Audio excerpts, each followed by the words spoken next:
हाय। आज ना एक ऐसे क्वेश्चन से स्टार्ट करेंगे जो शायद आप सब ने कभी ना कभी फेस किया रहेगा।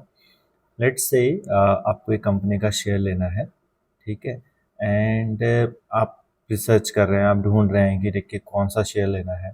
एंड मैं आपसे पूछूं कि कौन सा एक पैरामीटर है जो आपकी कंपनी में होना ही चाहिए, और अगर वो नहीं है देन आपको शायद उस कंपनी में इन्वेस्ट करके कभी फ़ायदा ना हो। तो वो एक सिंगल पैरामीटर क्या होगा? सो शायद आप में से जो एक्सपीरियंस्ड हैं, आप में से जिन्होंने काफ़ी टाइम मार्केट में स्पेंड किया है, they might be knowing the answer to this question, but somebody जो नए हैं मार्केट में, for them it can be very puzzling, right? So, hi, my name is Sonu Singh and welcome to Investing Intel. This is the fifth video in this series of fundamentals to equity investing, and आज के इस video में ना इसी question को decode करेंगे। And this video is going to be in continuation with the previous video. तो previous video that was the video number 5 जिसमें हम लोगों ने बात किया था अबाउट द QGLP फ्रेमवर्क, तो उसी के कंटिन्यूएशन में ही है। तो लास्ट वीडियो में हम लोगों ने क्यू पैरामीटर के बारे में बात किया था। सो क्यूजीएल पे फ्रेमवर्क में क्यूजीएल जो था, मैंने लास्ट वीडियो में बताया था, QGL gives you the value of a company and P tells about the price. So price is what you pay and value is what you get, right? तो अगर आप प्राइस ज़्यादा पे कर रहे हैं वैल्यू से, राइट? सो आप उस कंपनी को महंगा खरीद रहे हैं। पर अगर आप प्राइस पे कर रहे हैं कम compare to the value, then you are buying that company at a discount.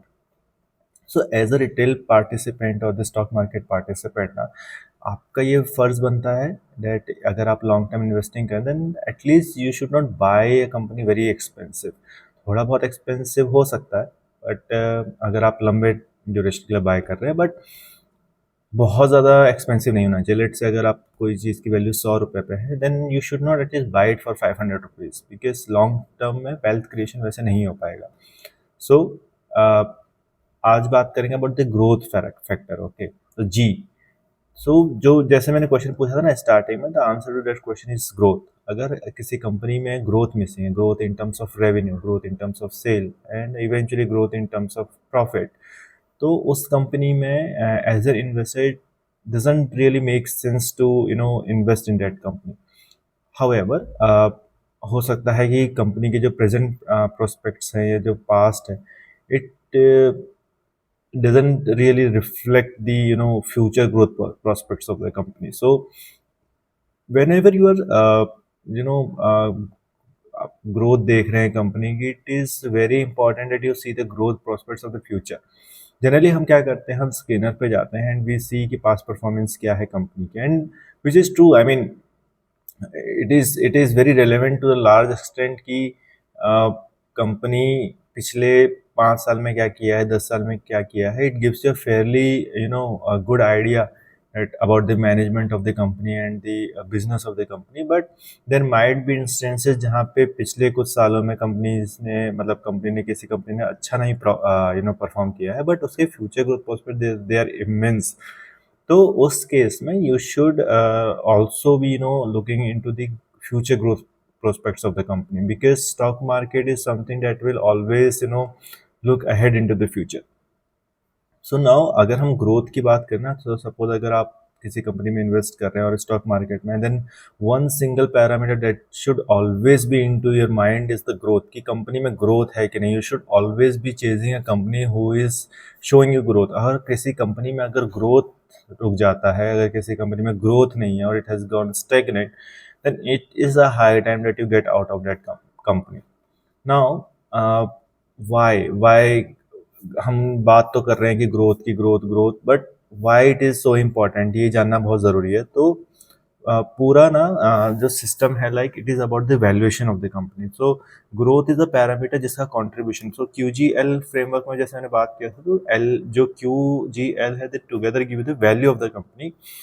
तो अगर मैं QGL की बात करूँ ना, तो वैल्यू वाले पोर्शन में जो सबसे ज़्यादा कंट्रीब्यूशन है, specially in the Indian equity markets, it is of the growth. तो लेट्स से अगर एक small cap company है, let's say I'll not name any company, but let's say a small cap company and it is growing at a 50% CAGR, okay. तो अगले 3 साल तक let's say it has plan to grow at 50% CAGR और 60% CAGR, and दूसरे side पे एक large cap company है, let's say Hindustan liver और एशियन पेंट्स। अभी एक ऐसी कंपनी जिसका मार्केट कैप 5000 करोड़ भी नहीं है, और एक ऐसी company against a company that is having a 5 lakh crore market cap, तो अगर आप देखेंगे तो 100 टाइम्स बड़ी कंपनी है, बट वो कंपनी के पास ग्रोथ नहीं है, राइट, लार्ज कैप के पास। तो क्योंकि उसके पास ग्रोथ पैरामीटर मिसिंग है, तो दोनों का पी देखेंगे ना, तो पी दोनों का सेम होगा। क्योंकि अगर एशियन पेंट्स का आप देखेंगे या हिंदुस्तान लीवर का देखेंगे, they are trading at a P of 50 और 60 और 70, और अगर आप ये स्मॉल कैप कंपनी को भी देखेंगे तो 50-60 के पी पे ये ट्रेड कर रहे होंगे। तो एक स्मॉल कैप कंपनी क्यों 50-60 के पी पे ट्रेड कर रही है? Why the stock market is giving a company that much valuation, जो कि इतनी बड़ी कंपनी और इतनी बड़ी इंडस्ट्री को मतलब मिल रहा है, right, and that to after they have उनका एक ट्रैक रिकॉर्ड है for the last 20-30-40 years, and ये कंपनी जो एक फेयरली न्यू है, एंड हो सकता है उसका मार्केट में आज से 5 साल बाद रहे भी ना रहे, nobody knows, but if that company grows at a CAGR of like 50-60%, then stock market can easily give it a valuation of 50-60, or in some cases we can see that 100, 200, 300, 400 के भी multiples में PE मिलते हैं companies को। So in short, growth is the parameter जिसकी value सबसे ज़्यादा है in calculating the value of the company। So अगर जैसे मैंने लास्ट वीडियो में बात किया था, अगर आप क्यू पैरामीटर को देखते हैं, तो क्यू पैरामीटर मैंने लास्ट वीडियो में जैसे बात किया था कि it should have a value more than the what like the historic return of the index. तो 13% अगर लेट्स से हिस्टोरिक रिटर्न है इंडेक्स का, और अगर आपका जो क्यू है, सॉरी, रिटर्न ऑन इक्विटी है, तो return on equity should be more than the Nifty's historic return, that is 13%। तो लेट्स से अगर किसी कंपनी का 20% का आरओई है and it grows at let's say 40% or 50% or 30%, तो उस केस में क्या होगा, जो भी ग्रोथ है कंपनी की, इट उसका जो फ्यूचर रेवेन्यूज एंड फ्यूचर जो प्रॉफिट्स हैं, तो लास्ट वीडियो में आई डोंट नो मैंने बात किया था नहीं किया था, बट जो डिस्काउंटेड कैश फ्लो मेथड से एक्चुअली कैलकुलेट करते हैं कि फ्यूचर में जो कंपनी के पास कैश आने वाला है उसकी प्रेजेंट वैल्यू क्या है, मतलब फ्री कैश फ्लो, उसकी आज के दिन में करंट वैल्यू क्या रहेगी, that will give you the valuation of that company. तो अगर कंपनी बहुत ज़्यादा तेजी से ग्रो करती है, तो उसके जो फ्यूचर के अर्निंग प्रोस्पेक्ट्स होते हैं, those will be very high, and उसकी वजह से जो कैश कंपनी को फ्यूचर में मिलने वाला है उसकी वैल्यू ज़्यादा होगी, and that will eventually reflect into the present value of the company. तो present value of the company will significantly go high because of the future cash earnings potential, वैसा आप समझ के चलिए। तो एंड इसका मतलब इसका सिग्निफिकेंस इस सेंस में है कि क्यू एक जो पैरामीटर है, मतलब वो आपने देख लिया, and once you have seen the Q of the company then you will go to P, okay, sorry G factor. तो जी अगर ग्रोथ बहुत इमेंस है कंपनी की, then that is the company that you want to at least look at, because this will be the company. अगर आप past में देखेंगे ना, तो मल्टी बैगर्स जो है ना, तो मल्टी बैगर्स या मल्टी लूजर्स अगर आप देखेंगे, एक पैरामीटर कांस्टेंट मिलेगा आपको उनमें, that is the growth factor. अगर किसी कंपनी ने रैपिडली ग्रो किया, it will give you a multi bagger return, fine. अगर किसी कंपनी का ग्रोथ बहुत स्लो है, या फास्ट मूविंग कंपनी थी और ग्रोथ एकदम से स्लो हो गया, देन वो कंपनी को आप देखेंगे कि for the very long time they go into the valuation compression zone.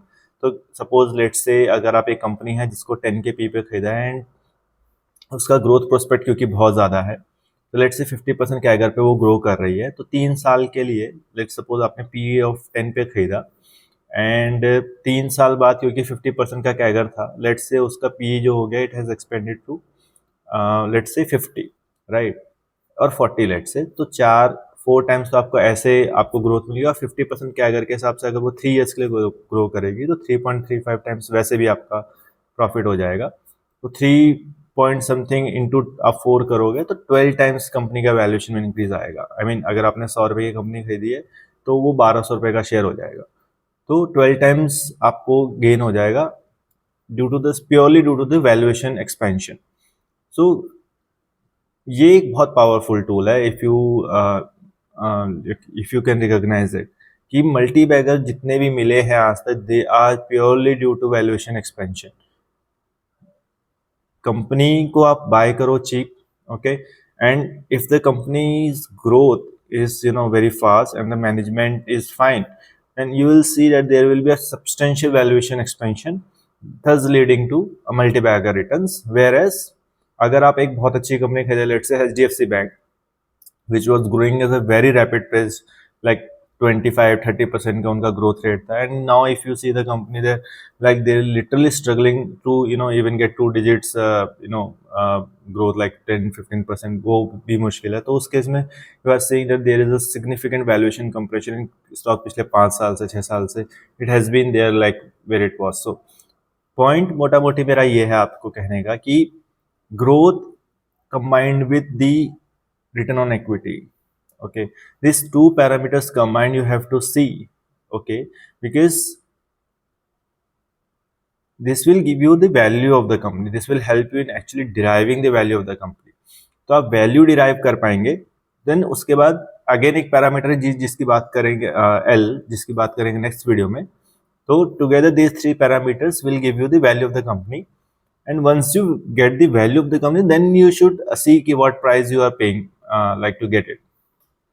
तो जी पैरामीटर ना इसका सबसे ज़्यादा इंपॉर्टेंस है। सो वन थिंग जो आपको अपनी कंपनी में देखना ही चाहिए, and if it that parameter is missing, you should think 10 times before buying that stock, okay, and that is the parameter G.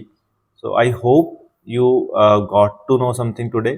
आपको I hope कि आपको वीडियो अच्छा लगा रहेगा, and if you really like the video, please comment down in the comment section below. I'll be happy अगर आपका कुछ feedback रहेगा या सजेशन रहेगा, और like if you have any queries, please feel free to ask, and because उससे मुझे motivation मिलता है to make new videos. And इतना ही रखेंगे आज के वीडियो में। I am trying to cut them short थोड़ा सा, क्योंकि पिछली वीडियो थोड़ा सा लंबी हो जाती थी। सो या with that I close this video today here, and in the next video we'll talk about the longevity of the business, that eventually that is also a parameter that affects the valuation of the company. Yeah, with this, thank you very much, and thank you for watching. Bye.